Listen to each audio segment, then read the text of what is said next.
छत्तीसगढ़ में एक लड़के की शादी थी जिसके रिश्तेदार वालों ने उसे गिफ्ट के तौर पर म्यूजिक सिस्टम बॉम्ब थमा दिया। अब रिश्तेदार वालों ने बॉम्ब क्यों दिया, क्या दुश्मनी थी लड़के से कि बॉम्ब देना पड़ा? यकीन माने इस केस की सच्चाई जानकर आप भी शॉक रह जाएंगे। चलिए जानते हैं सब कुछ डिटेल में, तो वीडियो में आखिरी तक जरूर बने रहें। लेकिन उससे पहले अगर आपने क्राइम 24 कहानी को सब्सक्राइब नहीं किया है तो जल्दी से चैनल को सब्सक्राइब करें और बेल आइकन को भी दबा लीजिए। तो चलिए अब कहानी शुरू करते हैं। छत्तीसगढ़ के कबीरधाम में एक परिवार रहा करता था। उस परिवार में एक लड़का था जिसका नाम था हेमेंद्र मैरावी। हेमेंद्र मैरावी के घर वाले उसकी शादी तय करते हैं। रिश्ता तय होता है मध्य प्रदेश के एक गांव जिसका नाम है अंजना। वहाँ की एक लड़की के साथ हेमेंद्र का रिश्ता तय होता है। हेमेंद्र ठीक ठाक था, अपनी नौकरी वोकरी भी करता था। उसके घर वाले ज़्यादा अमीर नहीं लेकिन ठीक ठाक थे। सभी उनके घर वाले अपनी नौकरी में जाया करते थे, काम करते थे। हेमेंद्र उस घर का बड़ा बेटा था, तो घर में बड़े बेटे की शादी में जैसा जश्न और धूमधाम होता है आप समझ सकते हैं। पहली शादी जो है घर की, तो पूरे धूमधाम के साथ घर वालों ने हेमेंद्र की शादी करवाई। 31 मार्च को बारात छत्तीसगढ़ के इस कबीरधाम जिले के गांव से मध्य प्रदेश के अंजना गांव पहुंचती है। बारातियों का स्वागत होता है, शादी की रस्में पूरी होती है और बहुत सारे गिफ्ट्स भी दिए जाते हैं। और शादी की इन गिफ्ट्स के साथ अब हेमेंद्र अगले दिन यानी 1 अप्रैल को बारात के साथ घर लौट आता है। घर आने के बाद अब वहाँ उस गांव में एक रस्म है कि लड़की बारात के साथ तो जाएगी लेकिन फिर एक ही रात रुकेगी और अगले ही दिन कुछ दिनों के लिए वापस मायके चली जाएगी। तो हेमेंद्र की पत्नी भी 1 अप्रैल को ये बारात वापस पहुंच। 1 अप्रैल को उसकी पत्नी वहीं पर रही और 2 अप्रैल को वो अपने मायके चले जाती है, क्योंकि ये रस्म है और हर एक को पता है उनके गांव में। अब तारीख आई 3 अप्रैल की, शादी का तीसरा दिन। दुल्हन अपने मायके जा चुकी है और मेहमान भी सब जा चुके हैं। अब घर के लोग ही हैं। अब ख्याल आया कि शादी में जो गिफ्ट्स मिले हैं, तोहफे मिले हैं, उसको खोला जाए, देखा जाए। अब दूल्हा हेमेंद्र और दूल्हा का भाई राजकुमार, उनकी बहन का लड़का मतलब भांजा और कुछ घर के करीबी रिश्तेदार लोग, वो सब घर के अंदर थे। और जब शादी में मिले गिफ्ट्स को खोला जाता है तो घर के सभी लोग बड़े चाहत के साथ उन गिफ्ट्स को देखते हैं। फिर कई जगह तो ये भी है कि उन गिफ्ट्स को देखा जाता है, जो लिफाफे मिलते हैं उनको भी देखा जाता है, ताकि कल को उनके घर में ऐसा कोई फंक्शन हो तो जिस हैसियत से उन्होंने दिया है आपको भी वो वापस देना पड़ता है। तो 3 अप्रैल को शादी के तोहफे खोले जा रहे हैं। बहुत सारे गिफ्ट्स देख लिए। अचानक एक कार्टून में बड़ा सा तोहफा था। दूल्हे हेमेंद्र और उसके भाई राजकुमार ने अब उस कार्टून को खोला। जब बाहर निकाला तो देखा कि अंदर एक सोनी का म्यूज़िक सिस्टम है। अब दोनों भाई बड़े खुश, और उम्मीद नहीं थी कि इतना महंगा तोहफा भी मिलेगा। अब उन्हें लगा कि ये पक्का उनके ससुराल वालों ने दिया है, यानी हेमेंद्र की पत्नी के घर वाले। तो बड़े चाव से उन्होंने म्यूज़िक सिस्टम बाहर निकाला। अब उन्होंने सोचा कि चलो चेक किया जाए, गाना बजाया जाए। इसके बाद एक व्यक्ति म्यूज़िक सिस्टम के प्लग को सॉकेट में लगाता है और दूसरा ऑन करता है। जैसे ही म्यूज़िक सिस्टम ऑन होता है एक ज़ोर का धमाका होता है। धमाका इतनी तेज कि उस घर की छत उड़ गई। हालांकि मिट्टी की थी, दीवारें ढह गई, आसपास में दूर तक, बहुत दूर तक धमाके की आवाज़ गई और ऐसा लगा कि बॉम्ब फेंक के किसी ने हमला कर दिया है, क्योंकि अब वो ज़िला जो है कबीरधाम का नक्सलवादिया एरिया है। तो अक्सर कई बार ऐसी आवाज़ें आते रहती है। जब पुलिस और नक्सलियों का मुठभेड़ होता है तो बॉम्ब भी चलते हैं। तो अब अचानक ये धमाका हुआ। धमाके की आवाज़ सुनकर आस पड़ोस के लोग इकट्ठा हो गए। कुल मिलाकर 8 लोग इस धमाके में घायल हो गए, जो उस म्यूज़िक सिस्टम के आसपास थे या दूसरे कमरे में थे। लेकिन जो सबसे ज़्यादा चोटें आई वो दूल्हे हेमेंद्र को और उसके भाई राजकुमार को। ये दोनों म्यूज़िक सिस्टम के करीब थे। इनका भांजा पलक लगा रहा था तो वो थोड़ी दूर पे था। वो तीसरा था जिसको सबसे ज़्यादा चोटें आई थी। तुरंत इन लोगों को पड़ोसियों की मदद से अस्पताल ले जाया गया, लेकिन जख्म बहुत गहरा था।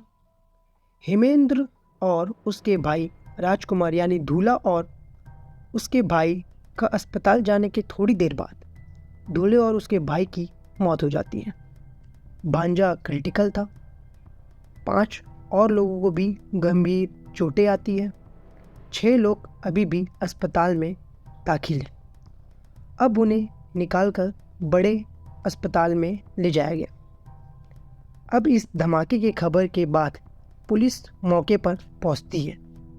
जब पुलिस घर पहुंचती है तो घर का मंजर देखकर पुलिस के भी होश उड़ जाते हैं और सीधे पुलिस को भी ये ख्याल आया कि ये नक्सलियों का मामला है। नक्सल वालों ने यहाँ बमबारी की है। पुलिस ने पड़ोसियों से और भी लोगों से पूछताछ की, घर को अच्छे से छानबीन किया।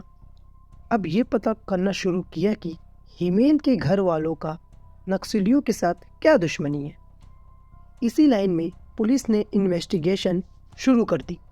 अब पुलिस ने पूरे मामले को नक्सलियों के तरफ ले जाकर जोड़ दिया, क्योंकि ये वो इलाका है जहाँ पे बहुत सारे लोगों को नक्सलियों ने इसलिए मार डाला क्योंकि उन्हें शक था कि ये मुखबरे हैं, पुलिस को मुखबरी करते हैं। फिर पुलिस ने घर वालों के रिकॉर्ड निकाले कि ये लोग कभी नक्सलियों की मुखबरी पुलिस को करते हैं या नहीं। अब पुलिस खुद अपने बारे में पता कर रही थी। पता चला कि इन लोगों का इनसे दूर दूर तक का कोई रिश्ता नहीं है। बड़े साधारण परिवार, अपने कामकाज, नौकरी और घर परिवार के अलावा इनका किसी से कोई मतलब नहीं है और ना ही नक्सलियों से दुश्मनी की कोई वजह सामने आई। पुलिस छानबीन कर रही, लेकिन पुलिस को कोई सबूत नहीं मिल रहा। अब इसी दौरान पुलिस ने घर की चीज़ें देखना चालू की और उसमें से एक था कि धमाका कैसे हुआ। जब पुलिस ने सारी चीज़ें उठाई, फिर फॉरेंसिक टीम को बुलाया गया तो पता चला कि जो ब्लास्ट हुआ है वो म्यूज़िक सिस्टम के थ्रू हुआ है। अब पुलिस के लिए और अजीब बात कि छत्तीसगढ़ के बहुत दूर कबीरधाम एक छोटे से गांव में इतना दिमाग वाला क्रिमिनल यहाँ कहाँ से आएगा जो म्यूज़िक सिस्टम से धमाका कर दे। और ये किसकी सोच हो सकती है, क्योंकि पुलिस की नज़रों में ये सारी चीज़ें शहरों में और बड़े बड़े गैंग या अंडरवर्ल्ड उन लोगों का तो काम ये हो सकता है, बट यहाँ जहाँ देसी बम चलता है वहाँ पर एक म्यूज़िक सिस्टम के थ्रू धमाका करना, ये बात पुलिस के गले से नहीं उतर रही थी। फिर भी पुलिस ने अब छानबीन की, पड़ोसियों से पूछताछ की, रिश्तेदारों से भी पूछताछ की और दूल्हे के फैमिली से भी पूछताछ की। पुलिस ने पूछा कि आपकी दुश्मनी थी किसी से? हेमेंद्र के घर वालों ने कहा नहीं। तो फिर ये म्यूज़िक सिस्टम आया कहाँ से? तब तक लड़की वालों को भी खबर मिल चुकी थी। खबर मिलने के बाद लड़की वालों को भी झटका लगा। उनके यहाँ और भी पहाड़ टूटा, क्योंकि 3 दिन पहले हुई शादी और 3 दिन के अंदर ही अंदर वो बेचारी विधवा हो गई। फिर पुलिस ने लड़की के घर वालों से पूछताछ की। पुलिस ने पूछा कि आपने शादी में इनको गिफ्ट दिया है म्यूज़िक सिस्टम? घर वालों ने कहा नहीं, हमने तो कोई म्यूज़िक सिस्टम नहीं दिया और हमें जो कुछ देना था दे दिया, लेकिन हमने म्यूज़िक सिस्टम नहीं दिया। अब पुलिस यहाँ और चौंक गई। फिर पुलिस ने सोचा कि मेहमानों के लिस्ट में ज़रूर नाम होगा, तो लिस्ट निकाली गई कि कौन कौन ऐसे मेहमान आए थे जिन्होंने क्या क्या गिफ्ट दिया। क्योंकि गाँव में, शहरों में आज भी है, अगर कोई किसी को गिफ्ट देता है तो बाकायदा उसके नाम वाम लिस्ट में नोट करते हैं, क्योंकि कल को वापस उनके परिवार में कोई ऐसा फंक्शन हो तो आप लौटा सकें। तो फिर मेहमानों की लिस्ट निकाली गई, उनसे पूछताछ हुई। पता चला कि किसी ने म्यूज़िक सिस्टम नहीं दिया है। अब म्यूज़िक सिस्टम एक पहेली बन गई। कि म्यूज़िक सिस्टम से धमाका हुआ, इस घर में आया और म्यूज़िक सिस्टम गिफ्ट के तौर पर आया, लेकिन कोई भी सामने आकर ये बता नहीं रहा कि म्यूज़िक सिस्टम किसने दिया। अब पुलिस भी यहाँ पर बड़ी अजीब कि ये क्या बात है कि कोई तोहफ़ा देता है और सामने भी नहीं आ रहा है। अब इत्तेफाक से म्यूज़िक सिस्टम जिस कार्टून में रखा हुआ था वो भी जल गया और बाकी चीज़ें भी जल गई, लेकिन फिर भी उसमें एक जगह वो बच गया जिससे ये पता चला कि ये म्यूज़िक सिस्टम के शॉप से ख़रीदा गया है। उसका बाकायदा एड्रेस था। कंपनी तो सोनी थी, लेकिन जो शॉप है उसका नाम और एड्रेस दोनों था। उसमें पता चला कि मध्य प्रदेश के एक दुकान से ख़रीदा गया था, यानी इलेक्ट्रॉनिक शॉप से।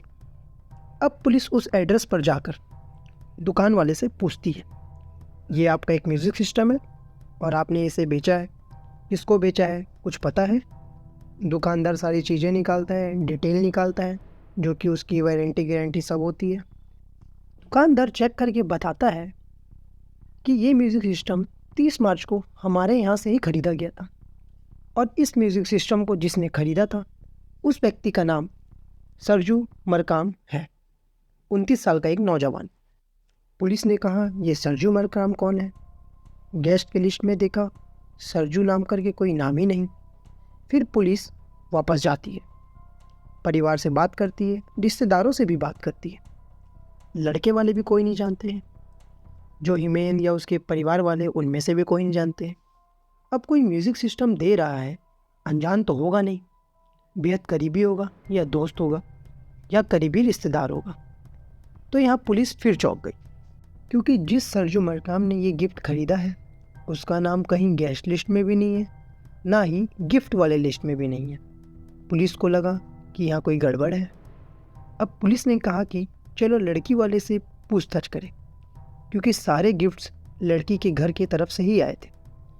अब पुलिस ने लड़की के घर वालों से पूछताछ शुरू की, तो फिर लड़की के घर वालों ने पुलिस को बताया कि जिस लड़की से हिमेन की शादी हुई है, शादी से पहले सरजू मरकाम और वो दोनों एक दूसरे से प्यार करते थे।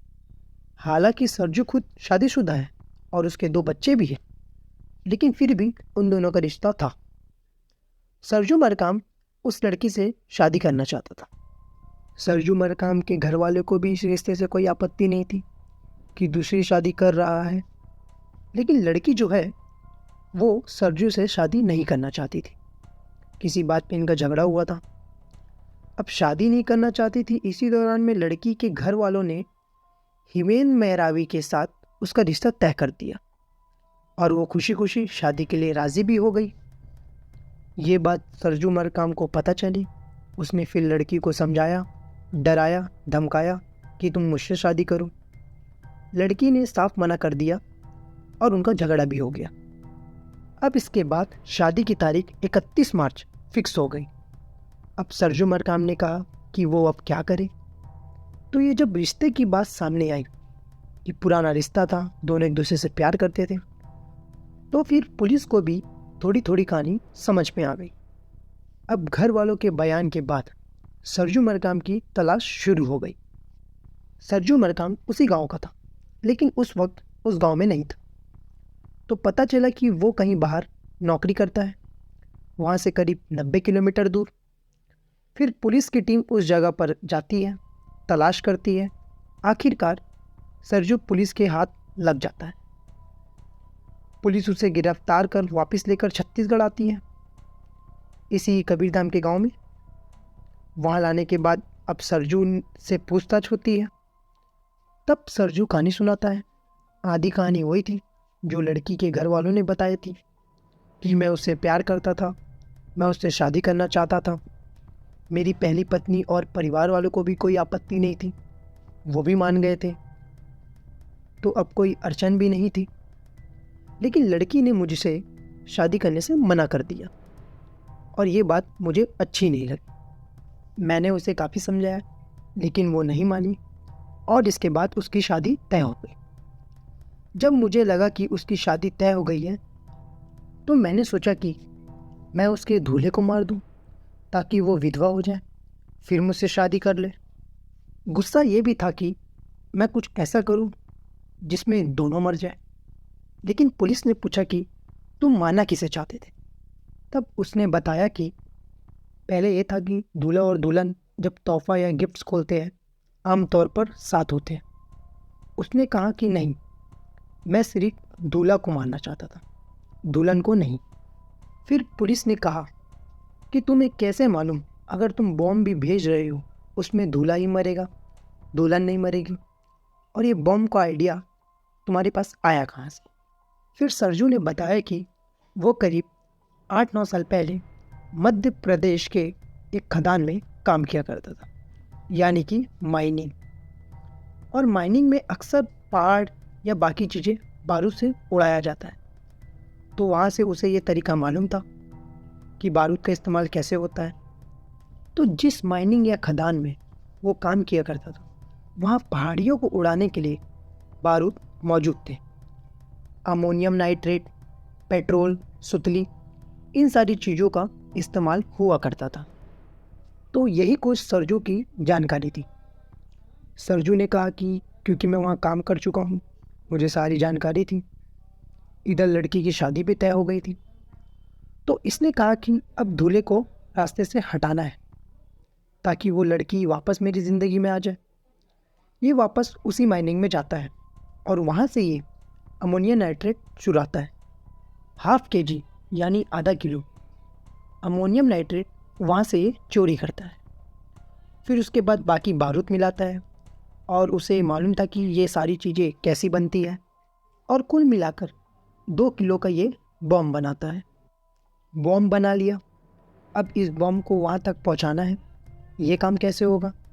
इसने कहा इसके पास आइडिया था, वो ये कि म्यूज़िक सिस्टम खरीदेगा, उसके अंदर इस बॉम्ब को फिट करेगा और उसके अंदर इस तरीके से रिमोट और बाकी चीज़ें रखेगा कि जैसे ही म्यूज़िक सिस्टम कोई ऑन करेगा ये ब्लास्ट हो जाएगा। अब इस बारूद से भरे म्यूज़िक सिस्टम को उसने वापस कार्टून में पैक किया और उसके ऊपर गिफ्ट रैपर लगा दिया। अब ये है कि सरजू वो गिफ्ट देगा और लोग पहचान जाएंगे कि हाँ उसी ने दिया था और ये पकड़ा जाएगा ब्लास्ट के बाद। तो उसने यहाँ भी होशियारी की।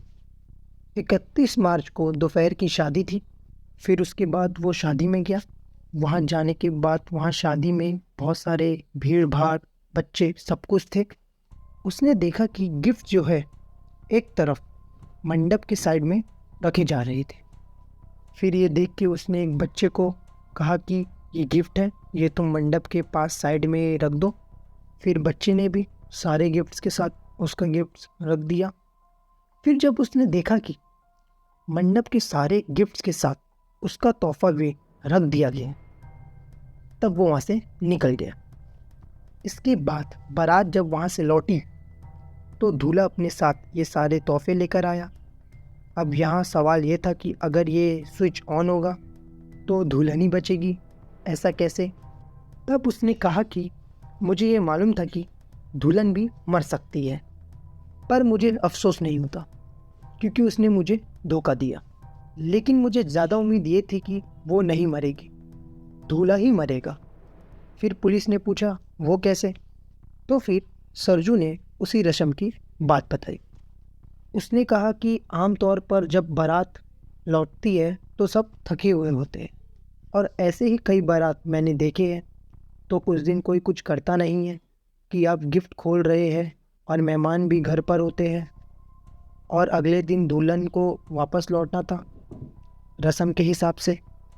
तो जब दुल्हन वापस मायके लौट आती है, तोहफा तभी खोलते हैं वो लोग। इसका मतलब दुल्हन वहाँ नहीं होती तो बच जाती। अब जो सरजू ने अंदाज़ा लगाया था वही हुआ। 31 मार्च की शादी थी। इसके बाद 2 अप्रैल को दुल्हन अपने घर लौट आती है। 3 अप्रैल की सुबह करीब 10 बजे ये गिफ्ट्स खोला और धमाका हो गया। तो सरजू ने जो अंदाज़ा लगाया वही सच हो जाता है। और अफसोस की बात यह है कि इस धमाके में दूल्हा हिमेंद्र और उसके भाई राजकुमार की मौत हो जाती है, और भांजे समेत 6 लोग जख्मी थे और अस्पताल में भर्ती थे। इस प्यार में मिले धोखे के चक्कर में 2 लोगों की मौत हो जाती है। वो भी मौत ऐसी कि जो भी सुने उसके होश उड़ जाए। तो क्राइम 24 कहानी में फ़िलहाल इतना है, लेकिन देश और दुनिया की ऐसी ही कहानी जानने के लिए चैनल को सब्सक्राइब करें और वीडियो पसंद आई हो तो लाइक करें। अब हम मिलते हैं दूसरी कहानी के साथ, तब तक के लिए जय हिंद।